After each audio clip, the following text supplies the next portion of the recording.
Bismillahirrahmanirrahim. Assalamualaikum warahmatullahi wabarakatuh.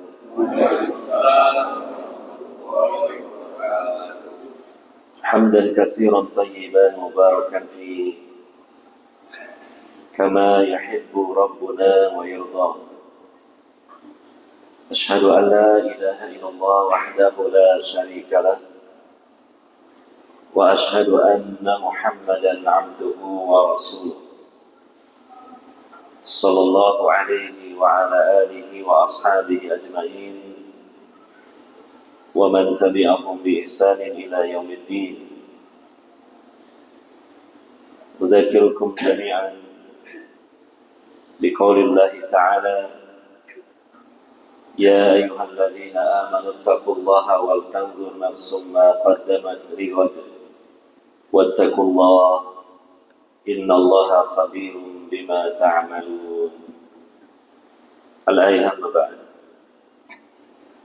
Hadirin wa hadirat, para bapak, para ibu, saudara-saudari sekalian yang semoga senantiasa dijaga oleh Allah Subhanahu wa ta'ala, terutama dijaga Islam dan imannya untuk dapat istiqomah di atasnya. Dan yang kedua, kita bersyukur pada Allah Subhanahu wa ta'ala bahwa pada kesempatan subuh di hari ini kita masih hidup di dunia ini. Berarti Allah masih memberikan kesempatan bagi kita untuk menambah kebaikan-kebaikan dan menambal keburukan-keburukan kita.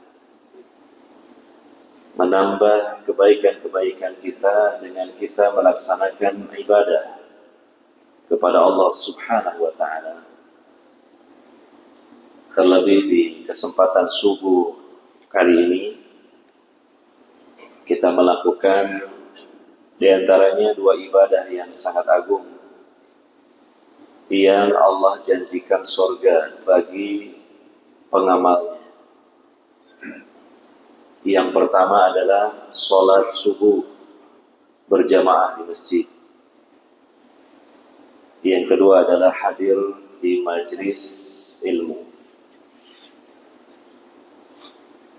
Dan kemudian kita juga menambal kekurangan kita, yaitu dengan taubat dan memperbanyak istighfar kepada Allah Subhanahu wa ta'ala. Terutama istighfar yang paling utama kita baca adalah di waktu subuh dengan membaca Sayyidul Istighfar. Karena siapa yang di waktu subuh dan sore membaca Sayyidul Istighfar dengan penuh keyakinan, maka Allah janjikan surga. Dan selalulah kita mengharap kebaikan-kebaikan, keutamaan-keutamaan kepada Allah Subhanahu wa ta'ala, karena Allah Maha Pengasih, Penyayang, dan juga Maha Baik kepada kita. Hadirin wa hadirat yang dimuliakan oleh Allah Subhanahu wa ta'ala, kita bersama-sama mengkaji kembali kitab Riyadhus Shalihin. Masih melanjutkan pembahasan bab yang ke-45, yaitu ziarah, berkunjung kepada orang-orang yang memiliki kebaikan dan keutamaan, orang yang soleh, orang yang alim, bermajlis dengan mereka, bersahabat dengan mereka, mencintai mereka, dan juga mengharapkan doa-doa kebaikan dari mereka. Demikian juga mendatangi tempat-tempat yang di situ banyak kebaikan, majlis-majlis kebaikan. Karena majlis-majlis di dunia ini kurang lebih ada 3 macam. Pertama, majlis kebaikan. Yang kedua, majlis keburukan. Yang ketiga, majlis yang tidak ada kebaikan, tidak ada keburukan. Majlis mubah, biasa-biasa saja. Maka tentu kita berusaha untuk banyak-banyak menghadiri majlis kebaikan. Sehingga kita akan mendulang banyak kebaikan. Dan itu sebagai sangunya akhirat kita nanti. Ya. Dan bagian dari ikhtiar kita supaya kita wafat dalam keadaan husnul khatimah,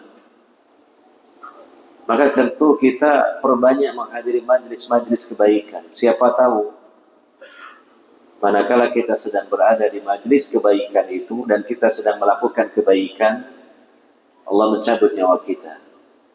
Itulah mati husnul khatimah. Karena kata para ulama, kebanyakan orang itu mati dalam keadaan kebiasaannya, menurut kebiasaannya. Kebiasaan perilaku apa yang dilakukan, kebiasaan mengunjungi dan menghadiri majlis apa, kebanyakannya, tapi tidak memastikan. Itu matinya juga dalam keadaan sedang melakukan perbuatan tersebut dan di majlis tersebut. Jadi semua kita mengharap mati husnul khatimah, tapi yang terpentingnya adalah upayanya.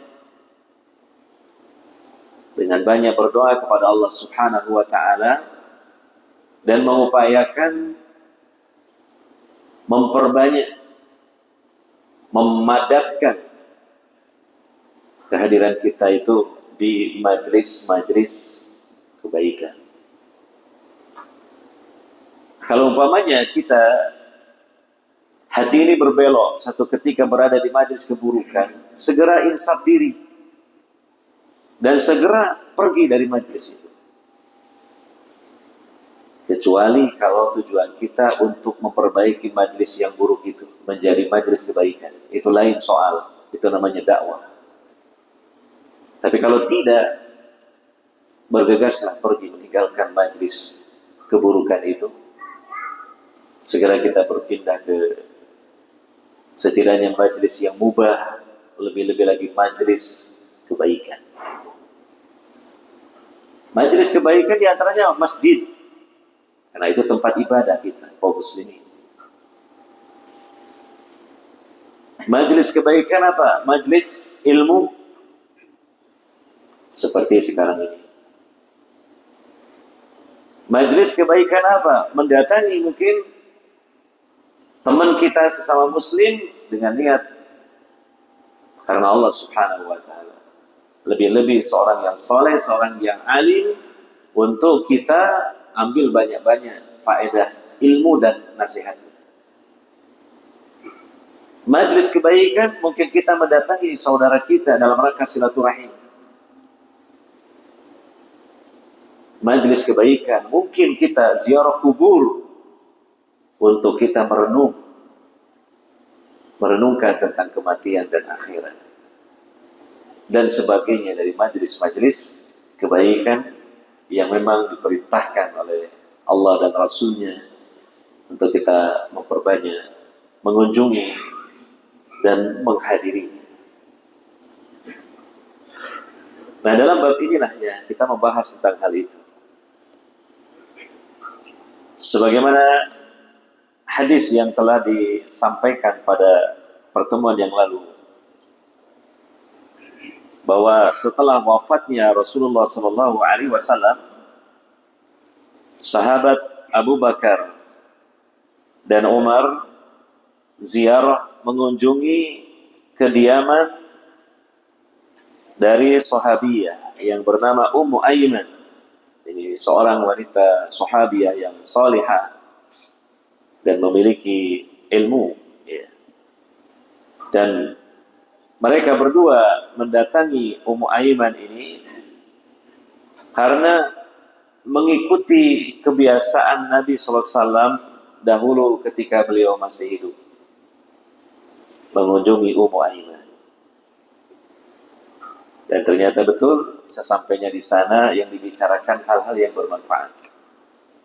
Pengingat-pengingat mengenai kehidupan akhirat.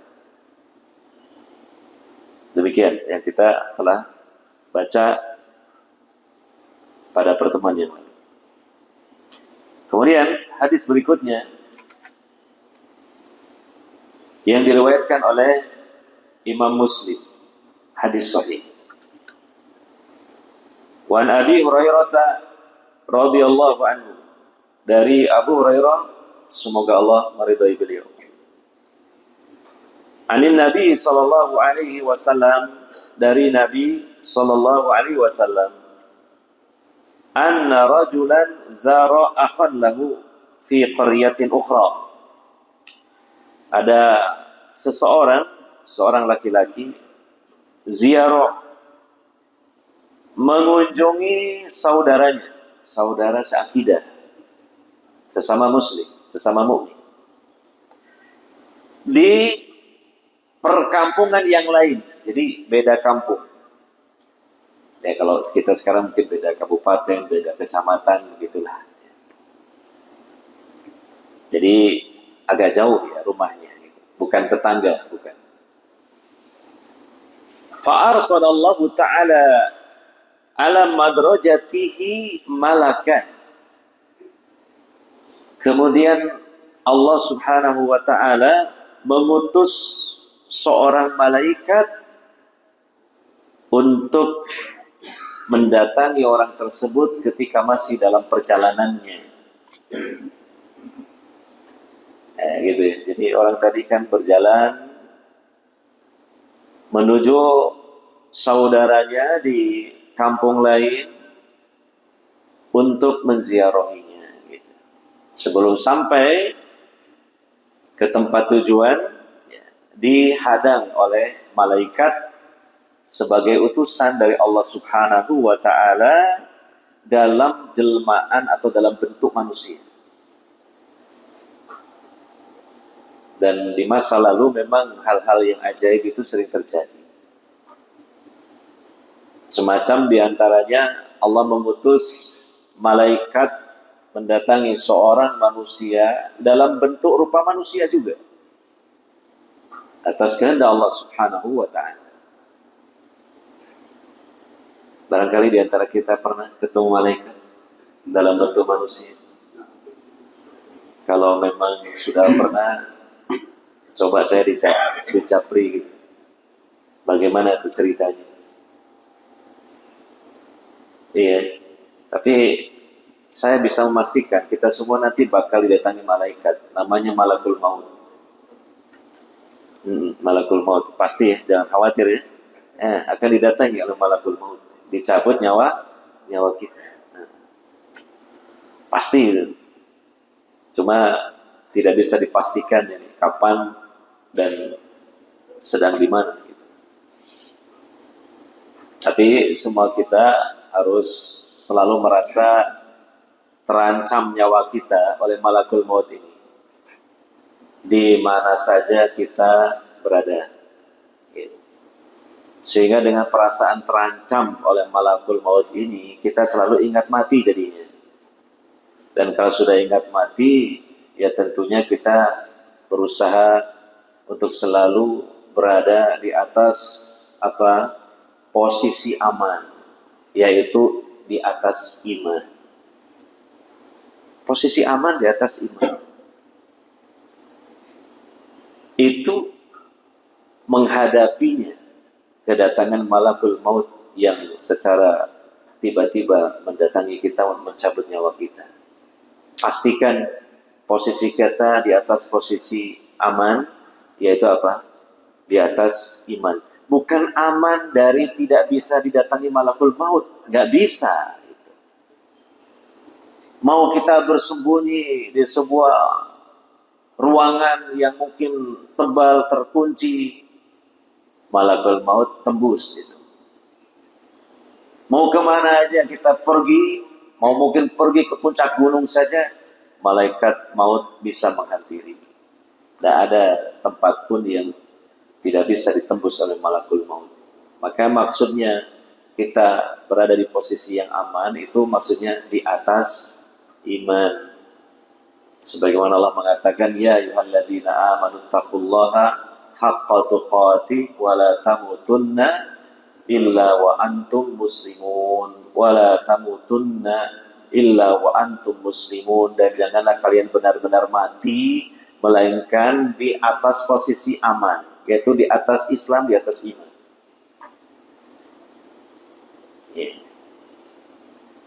Tapi ada sebagian hamba-hamba pilihan Allah di masa silam, Allah mengutus malaikat untuk menemuinya, gitu. Luar biasa. Dalam bentuk manusia. Kita lanjutkan lagi ya. Falamma ata alaihi. Ketika malaikat ini telah bertatap muka, bertemu dengan orang tadi di perjalanan menuju saudaranya. Ya, qala, malaikat ini bertanya, aina turid? Kamu hendak kemana? Mau pergi kemana kamu? Jangan tidak usah berpikir, loh, kok malaikat gak ngerti? Loh, sudah ngerti gitu malaikat mau kemana orang ini. Tetapi ini kan untuk membahasakan ungkapan kepada orang tadi. Karena sama-sama kelihatannya manusianya, padahal yang datang itu siapa? Malaikat. Dan untuk memperjelas juga, menerangkan kepada kita melalui sabda Nabi SAW tujuan orang ini, gitu. Tujuan orang ini menuju ke saudaranya untuk apa? Qala, orang ini menjawab, uridu akhan li fi hadhil qaryah. Saya mau menziarahi, mau mengunjungi saudara saya yang ada di kampung ini. Mungkin sudah mendekati rumahnya, sudah berada di kampung. Ya. Qala, lalu malaikat ini bertanya. Nah, pertanyaannya bukan tidak tahu, justru untuk memberitahu kita. Hal laka alaihi min ni'matin tarubbuha alaihi? Apa kamu punya keperluan urusan dunia? Urusan dunia ya? Mungkin mau pinjam uang gitu, utang gitu. Apa mau memperbincang-bincang tentang bisnis gitu ya. Terus pokoknya urusan dunia lah gitu.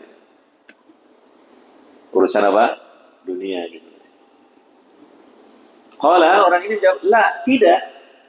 Saya enggak ada tujuan dunia sama sekali. Ghairu anni ahbabtuhu fillahi ta'ala. Selain bahwa aku ini mengunjungi saudaraku itu karena rasa cintaku kepadanya karena Allah. Hebat ya? Coba itulah yang jadi motivasinya itu. Urusannya akhirat. Karena dicintai Allah, diperintahkan Allah saling mengunjungi sesama saudara muslim, sesama saudara mukmin, karena bagian dari bentuk rasa cinta karena Allah gitu. Sekarang ini kan sudah jarang-jarang begini ya. Jarang saling berkunjungnya. Kalaupun berkunjung juga jarang karena dorongan yang mulia ini gitu kan. Nah, makanya kalau kita bisa mengamalkan luar biasa. Di antara amalan kebaikan yang luar biasa itu cirinya apa? Amalan tersebut jarang dilakukan orang. Lalu kita melakukannya. Jadi, Pak, itu kata para ulama demikian. Itu amalan tersebut jadi istimewa. Jadi apa? Istimewa. Contohnya Nabi SAW mengatakan kalau kita masuk pasar lalu berzikir dengan mengucapkan la ilaha illallah wahdahu la syarikalah lahul mulku wa lahul hamdu wa huwa ala kulli syai'in qadir, maka akan diberi 1.000.000 kebaikan, dihapus 1.000.000 kesalahan. Mungkin ada yang bertanya, loh kok bisa Pak? Cuma mengucapkan gitu saja. Dapat apa tadi? 1.000.000 kebaikan, dihapus 1.000.000 kesalahan. Kenapa demikian? Karena kebanyakan orang di pasar itu tidak zikir pada Allah. Jarang orang zikir. Misalnya zikir semua, jarang. Paling-paling baca kalkulator. Ini tambah ini jadi berapa totalnya.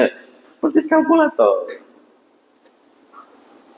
Orang sibuk dengan urusan dunia karena pasar itu tempatnya memang urusan dunia, jual beli. Belum lagi ketambahan ada hal-hal yang menyimpang dari aturan. Mungkin menipu, berbohong, bersumpah atas nama Allah, melariskan dagangannya dan sebagainya. Tapi orang ini pernah berzikir. Nah, makanya istimewa. Diingat-ingat, kalau panjenengan masuk Indomaret, saya mojo di sini, di bawah AC, baca ya, doa. Atau setelah belanja, sebelum keluar dari Indomaret, ini sekitar saya contoh ya, menyebut Indomaret, bukan saya di-endorse sama manajemen Indomaret. Nah ini, jangan salah persepsi, saya nggak di-endorse ya. Ini contoh aja. Ya. Baca itu doanya tadi, zikirnya. Karena Indomaret dan sebagainya kan termasuk kategori pasar itu. Maka apa? Lonjol. Paling cuma beli tisu 1, tapi apa?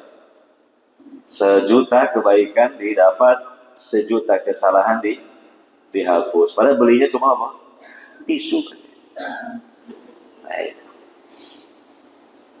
Nah, jadi kalau ada amalan kebaikan dalam Islam yang jarang disentuh orang, jarang dilaksanakan orang, tapi kita melakukannya, istimewa itu. Di antaranya apa? Ini mengunjungi saudaranya, semuslim, semukmin, karena cinta kepada Allah, niatnya ikhlas karena Allah. Gitu? Nah, kan ada di antara kita memang waktunya longgar, terus suka kunjang-kunjung gitu. Nah, maka poles dengan ilmu ini gitu. Ya kan? Poles dengan ilmu ini. Niscaya apa? Wah, luar biasa. Dapat pahala yang nanti akan disebutkan di sini keutamaannya. Gitu. Gitu. Ya, Pak Purwo, selamat datang di Sidoarjo. Ayo, sekalian bukan sekedar pulang kampung, niatkan berkunjung saudara-saudaranya karena Allah. Wakil saudara. Pemane sekalian di Pekam Kabe, tambah. Wah, double. Ini bahasa isyarat supaya saya di Pekam ini. Dari Balikpapan berangkat sini, opo. Tapi jangan berharap nanti dicegat malaikat itu ya, itu kan yang pokoknya ini nanti keutamaan. Niatkan cintanya kepada saudaranya, kita karena Allah. Resiko aja. Ya, nah ini.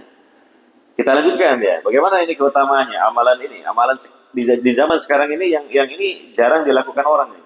Gitu. Jarang dilakukan orang. Ya. Qala malaikat ini kemudian menjelaskan, buka kartu, gitu, buka kartu, menjelaskan. Fa inni Rasulullah ilaik. Aku ini malaikat yang diutus Allah menemui kamu.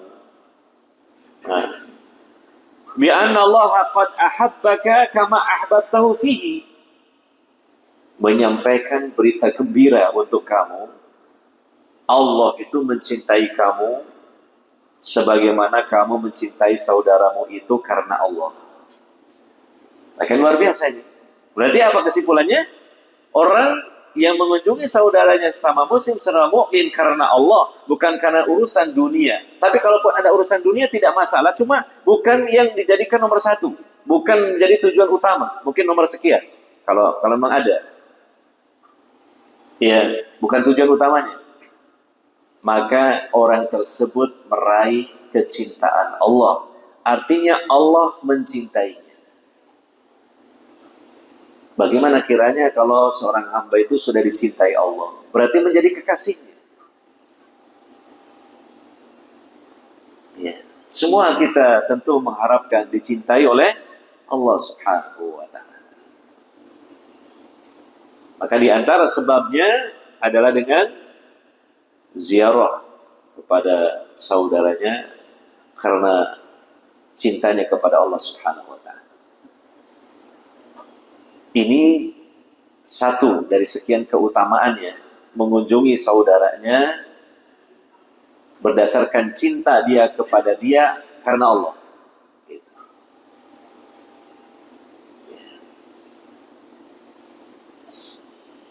Selanjutnya, hadis berikutnya diriwayatkan juga oleh Abu Hurairah dalam hadis yang hasan. Derajatnya di bawah sahih, tapi tetap bisa dijadikan sebagai dalil. Itu namanya hadis hasan.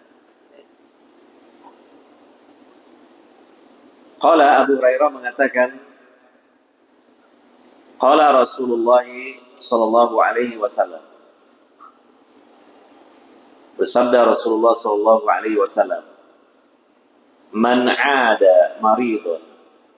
Siapa yang mengunjungi orang yang sakit, menjenguk orang yang sakit. Iya. Ya biasanya sakit-sakit yang memang secara urufnya pantas untuk dikunjungi kan sakit yang berat ya. Yang biasanya orang mungkin berat untuk keluar dari rumahnya. Gitu. Nah itulah ya. Apalagi kalau sudah di rumah sakit, itu menunjukkan apa? Sakitnya ya berat. Tapi saya katakan tidak harus yang menjadi patokannya kita mengunjungi orang sakit kalau sudah di rumah sakit. Enggak. Itu tadi, pokoknya orang punya sakit yang cukup berat dan dia juga berada di rumahnya. Gitu. Bisa jadi dia berat sekali itu penyakitnya, cuma tidak ke rumah sakit karena dia berat dengan biayanya. Gitu. Ya. Makanya jangan jadi ukuran bahwa kalau yang belum ke rumah sakit itu belum parah Pak, belum tentu gitu kan. Ya. Nah, kemudian auzaru akhon lahu fillah, atau mengunjungi saudaranya di jalan Allah karena Allah.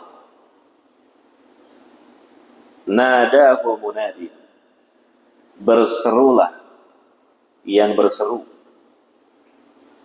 Bisa jadi malaikat, bisa jadi Allah Subhanahu wa Ta'ala sendiri. Ya bisa jadi Allah, bisa jadi Allah menyuruh malaikat untuk berseru sebagai bentuk kabar gembira. Di antibta, katanya begitu seruannya.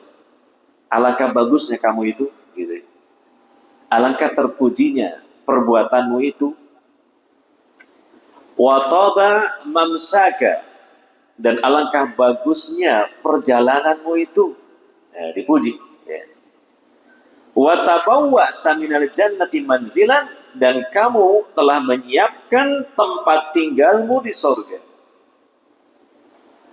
Berarti amalan ini mengunjungi saudaranya atau menjenguk saudaranya yang sakit karena Allah, Allah sediakan tempat tinggal di surga. Dan sudah harus sejak dulu ya kita itu mempersiapkan masa depan kita di akhirat. Jangan hanya dipikir dipersiapkan masa depan di dunia saja ya. Kalau masa depan di dunia kan bisa jadi kita dapat, bisa jadi tidak. Kalaupun dapat kan tetap akan berakhir. Itu masa depan di dunia. Tapi masa depan akhirat pasti kita akan masuk dan kita akan kekal di sana.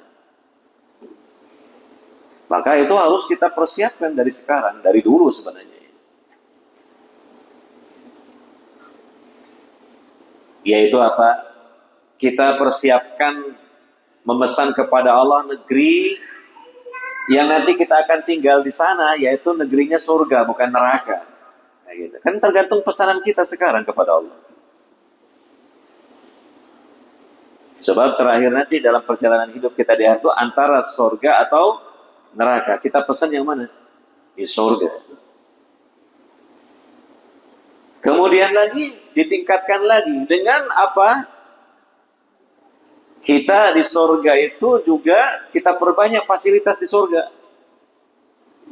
Di antaranya apa?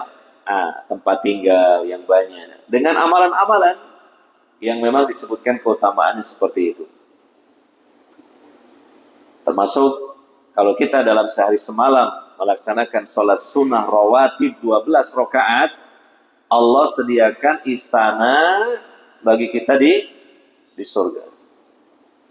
12 rakaat. Nah, kita melakukan hal itu. Alhamdulillah kalau ini. 12 rakaat. 2 rakaat qabliyah salat subuh. 4 rakaat qabliyah salat duhur. 2 rakaat ba'diyah salat duhur. Jadi berapa? 8. 2 rakaat ba'diyah salat maghrib. Jadi berapa? 10. Dan 2 rakaat ba'diyah salat isya. 12. Kalau qobliyah duhurnya 2 rakaat bukan 12. Jadinya berapa? 10. Lah 10 nggak disebutkan keutamaan itu. Tapi boleh. Karena untuk sholat rawatib duhur itu ada 3 macam berdasarkan hadis Nabi. 4 rakaat, 4 rakaat, 4 rakaat, 2 rakaat, 2 rakaat, 2 rakaat. Pilih yang mana? Dipilih yang terakhir ternyata. Yang terakhir pun dipilihnya apa? Cuma ba'diyah duhurnya. Kalau qobliyahnya nggak sempet gitu. Ya terserah lah. Ya. Tapi kalau memang ingin dibikinkan istana di surga, ya itu memenuhi berapa? 12? 12 rakaat. Gitu. Nah di antaranya lagi yang Allah akan bikinkan buat kita istana di surga itu tadi menjenguk saudara kita yang sakit atau mengunjunginya karena Allah. Gitu. Nah ini kan sebenarnya amalan ini gampang deh. Asalkan kita sehat dan ada waktu lah sebentar gitu aja. Dan ya tidak harus yang jauh-jauh. Kalau memang kemampuannya dekat ya yang dekat lah. Monsewo ya, jangan kan sudah banyak yang purna dinas akan. Nah, di sini di perumahan ini bisa itu mengamalkan itu. Gitu. Pak Is mengunjungi Pak Rahman. Masih dinas tak? Oh sudah pensiun.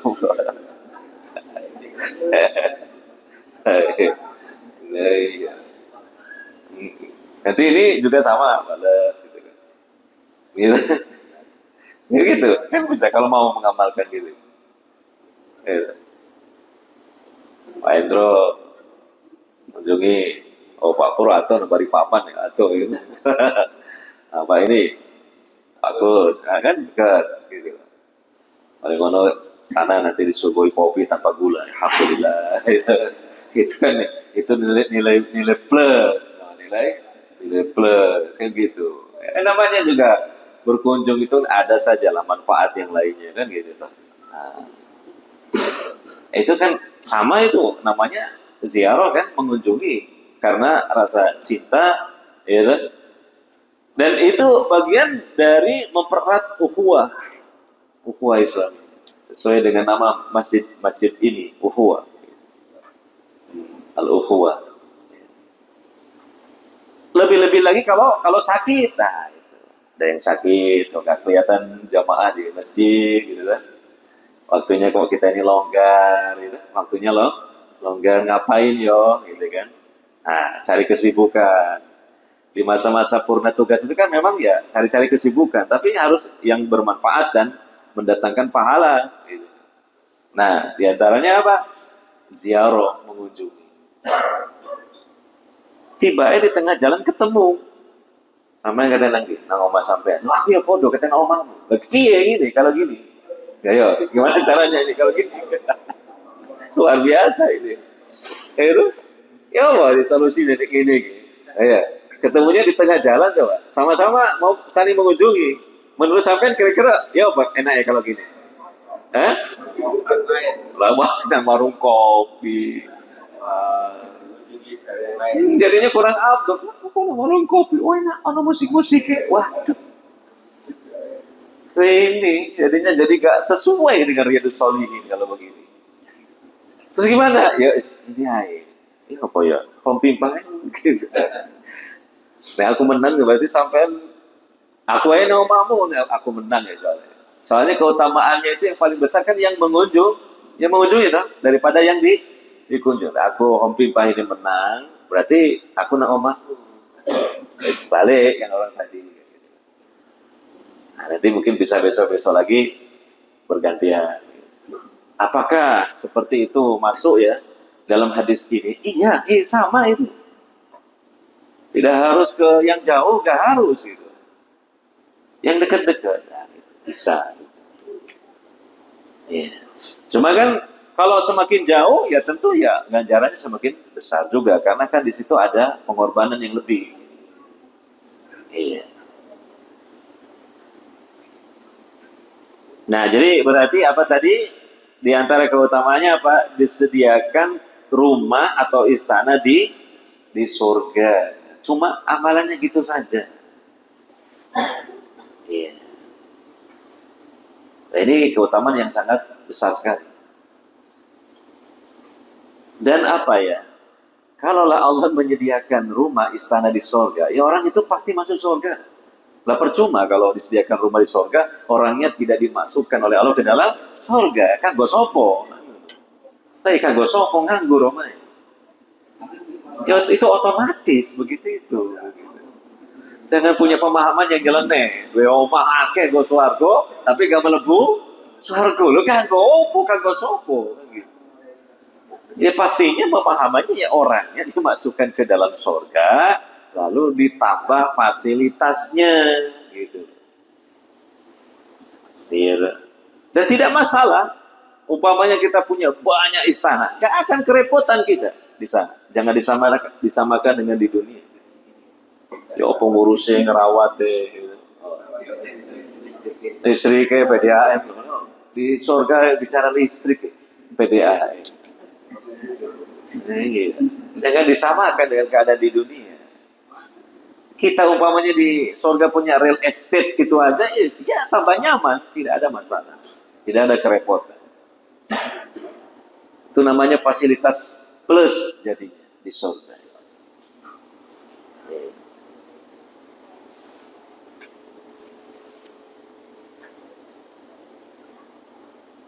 Nah itulah ya keutamaan mengunjungi saudaranya karena Allah. Kemudian hadis berikutnya dengan tema yang berbeda dengan sebelumnya, tapi masuk dalam bab yang kita sebutkan. Hadis sahih riwayat Al-Bukhari dan Muslim. Wa an Abi Musa Al-Asy'ari radhiyallahu anhu, dari Abu Musa Al-Asy'ari semoga Allah meridhai beliau. Anna Nabi sallallahu alaihi wasallam qaal, bahwa Nabi sallallahu alaihi wasallam bersabda, innama masalul jalisi salihi wa jalisi su, sesungguhnya perumpamaan teman yang soleh dan teman yang buruk yang tidak soleh. Nah, ya. Jadi ini masalah pertemanan, suhbah pertemanan. Kahamilil miski wa nafikil kir, seperti penjual minyak wangi dan seperti seorang pandai besi. Pandai ini bukan pintar ya, tahulah pandai besi itu orang yang kerjanya apa? Dia membuat perkakas-perkakas dari besi. Berarti perumpamaan teman yang soleh seperti penjual minyak wangi. Perumpamaan teman yang buruk seperti seorang pandai besi. Fahamilul miski imma an yuhdiyaka wa imma an tabta'a minhu wa imma an tajida minhu rihan thayyibah. Maka penjual minyak wangi bisa jadi dia menghadiahkan sebagian minyak wanginya untuk kamu. Yes, gratis iki, cerot. Makanya nek gak duit dan gak minyak wangi, mampir sih nang tukang minyak wangi gitu. Coba bermajlis dulu dengan penjual minyak wangi, nanti udah dikeceroti, semprot sini, semprot sana. Cuma biasanya ya nanti wanginya nano-nano, karena kan disemprotkan berbagai macam minyak wangi.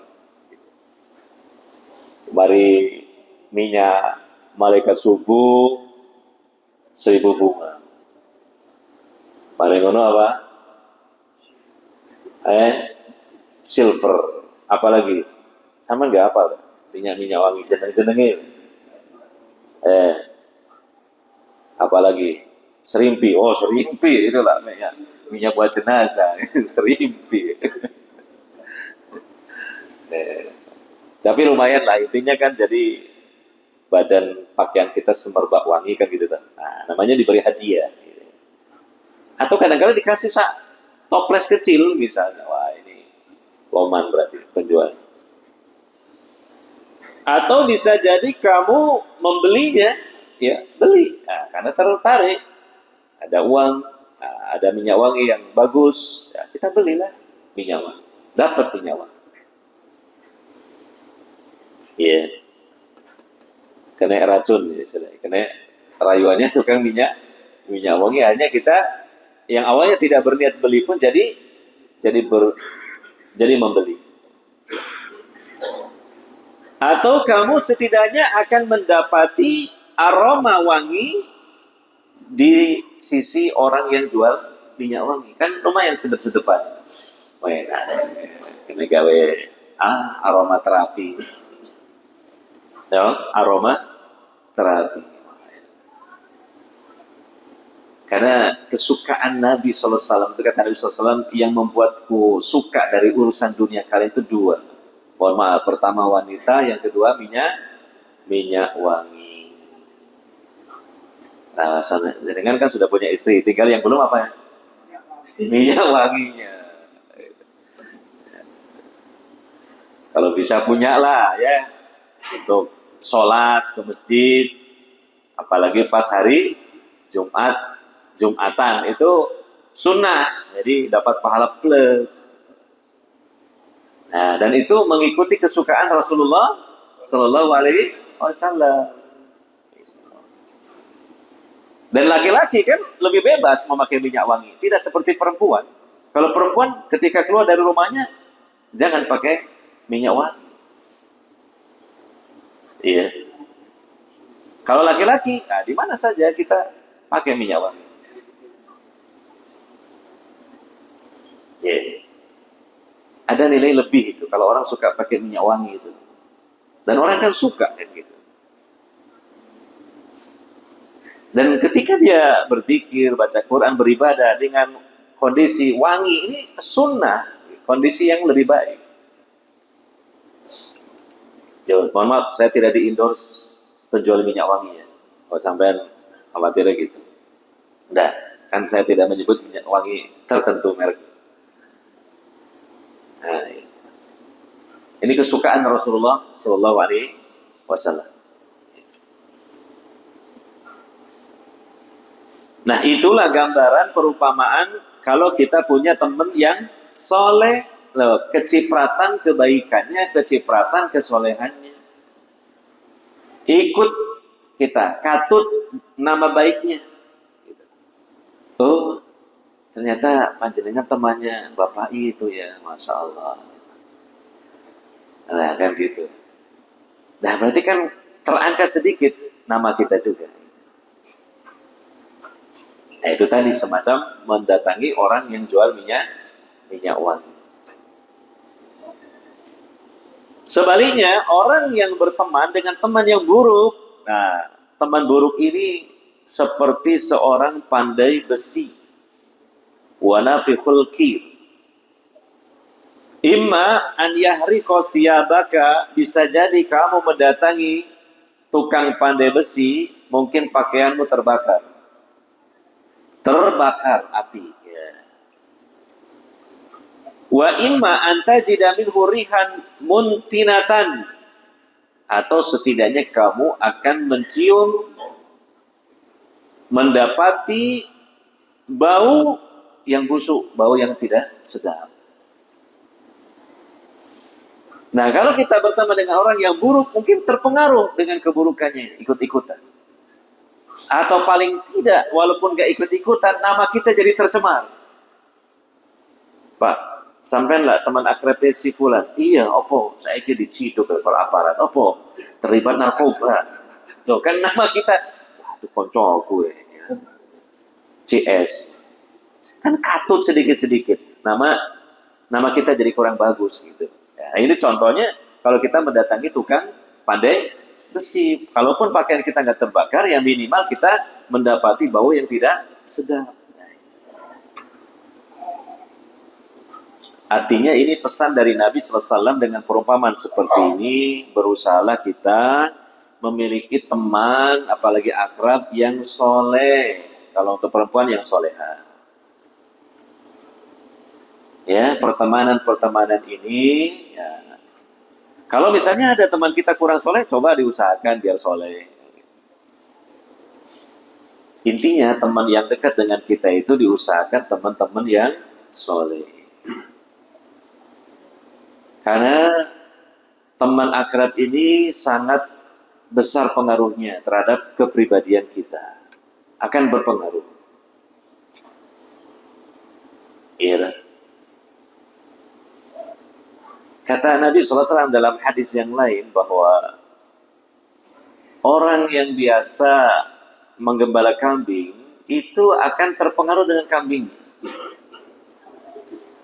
Dan orang yang biasa menggembala onta juga akan terpengaruh karakternya dengan ontanya itu. Apa bedanya? Kalau penggembala kambing, apalagi dalam waktu yang lama, biasanya orangnya akan sabar dan lembut. Karena apa? Terpengaruh oleh karakter kambing. Kambing itu begitu. Nurut, digiring kemana nurut, dihalau juga nurut. Kan gitu kan? Tidak ada ceritanya kambing sedang melakukan penggembalanya. Gitu kan nggak ada lah. Mesti nurut, walaupun ya penggembalanya anak kecil, kambingnya banyak gitu, puluhan. Coba lihat. Makanya hampir semua para nabi itu sebelum diangkat jadi nabi, Allah jadikan dia sebagai pengembala kambing. Termasuk Nabi Muhammad SAW.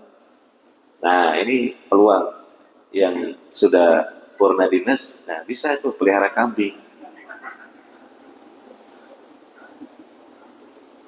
Nanti menjadikan tenang jiwanya, jadi bertambah sabarnya, terus tambah lembutnya. Pelihara kambing. Oh, nggak cocok kok di perumahan kata kambing. Lele. Lele kalau lele nggak ada hadisnya. Hadis lele nggak ada.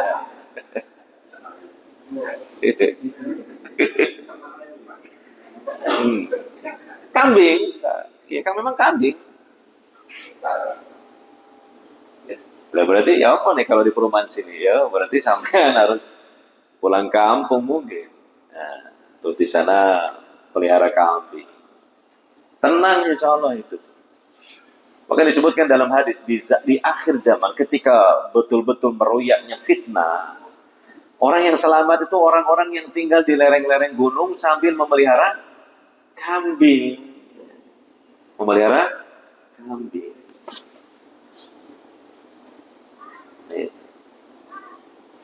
Dan apalagi kalau nanti sukses pelihara kambingnya, wah ya bisa dapat omset lumayan.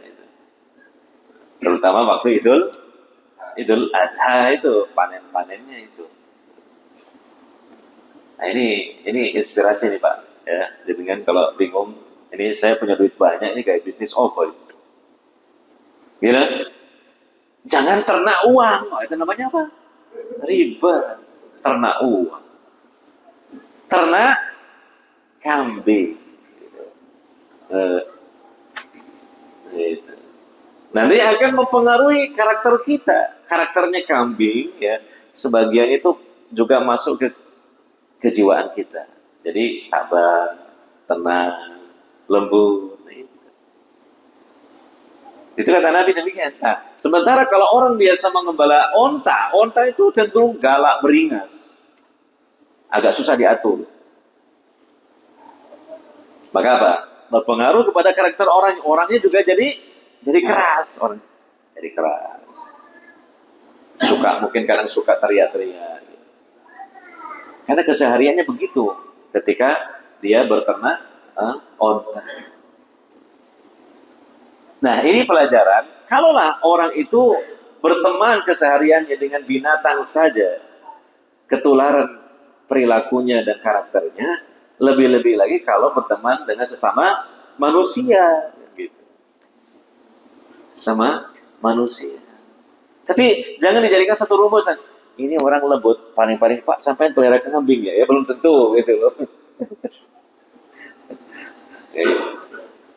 paling CS sampai itu wedus Pak ya belum tentu.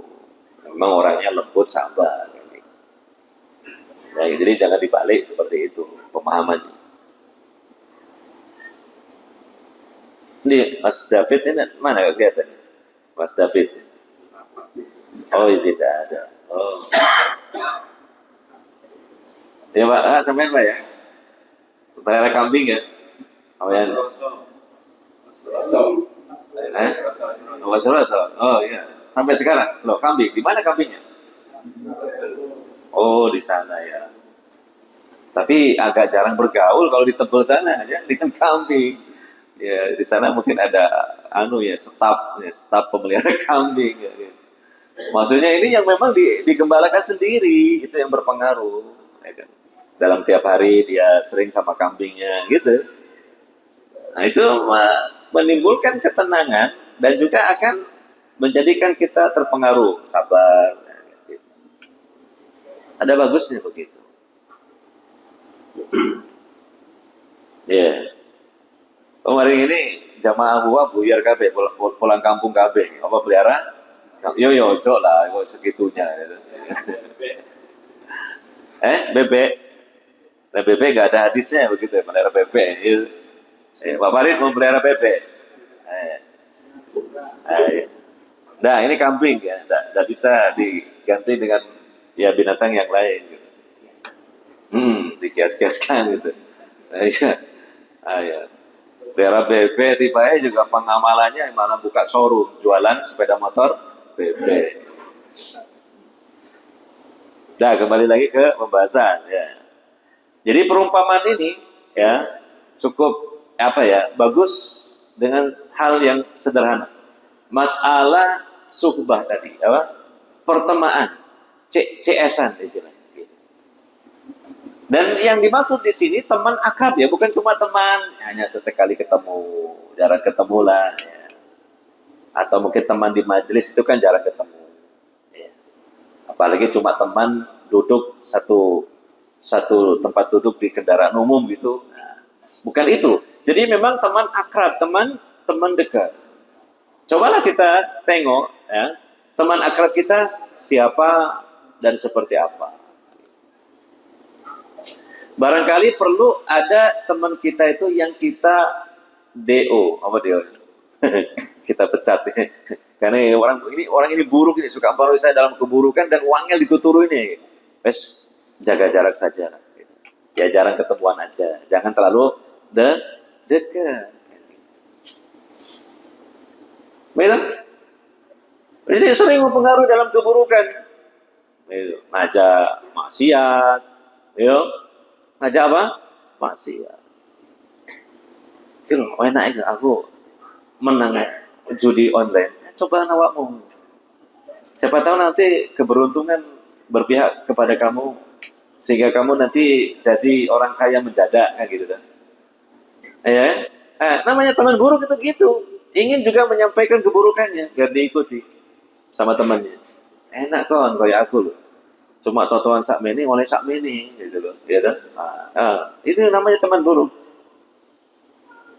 Atau dia sukanya gunjing orang saja itu, otomatis kita kan juga ikut-ikutan dapat dosa besar. Bayangkan. Ghibah. Ada itu orang hobinya memang apa? Nggak tahu ya. Ada saja materi ceramah. Ceramahnya ternyata ghibah isinya. Ada saja yang dibahas si fulan. Inilah ini. Diceritakanlah. Nah, kita kalau menikmati di situ kan sama. Dia berada di majlis ghibah. Nah ini kalau sudah seperti ini dituturi ya susah dan seterusnya. Nah, ini berarti jelek teman ini ya jangan dijadikan teman akrab lah ya, mungkin teman sepintas saja. Karena teman ini berpengaruh kepada kita. Kan kita sudah pernah belajar kisah meninggalnya Abu Thalib itu. Ya kan? Meninggalnya di atas kesyirikan, kekufuran. Padahal di sampingnya itu Nabi mengajaknya untuk mengucapkan kalimat syahadat atau tauhid. Kenapa sampai seperti itu? Di antara sebabnya apa? Menjelang meninggalnya itu juga di sisi lain didekati oleh teman akrabnya. Nah, teman akrabnya tokoh musyrikin Quraisy. Abu Jahal dan Abdullah ibnu Umayyah. Nah, makanya akhirnya dia berat untuk mengucapkan kalimat syahadat. Karena terus dipengaruhi oleh temannya yang buruk itu. Sampai akhirnya pun meninggal dalam keadaan musyrik, su'ul. Ya bukan su'ul khotimah lagi, memang dari awalnya su'ul terus. Gitu. Sampai akhirnya pun su'ul gitu, jelek. Nah, rugilah orang yang seperti itu. Ya. Yeah. Daripada kita berteman akrab dengan teman yang jelek, mendingan tidak punya teman. Kan gitu. Ya temannya sedikit lah. Paling tidak istri kita kan sudah teman hidup kita ya. Ya kan? Teman hidup kita. Ya.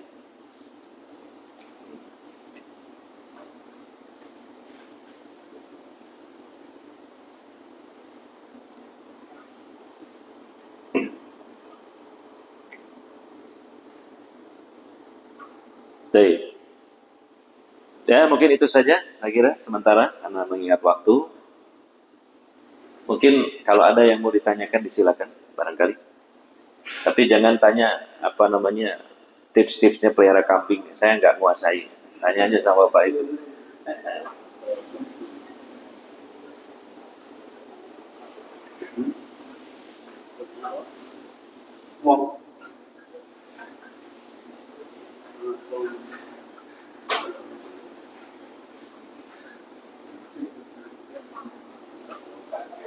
Pak, ini sudah ada hidangan apa ya? Daging kambing.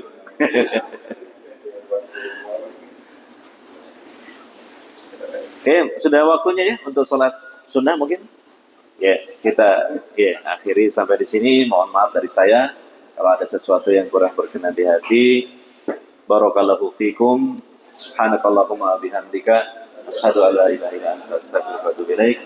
Assalamualaikum warahmatullahi wabarakatuh.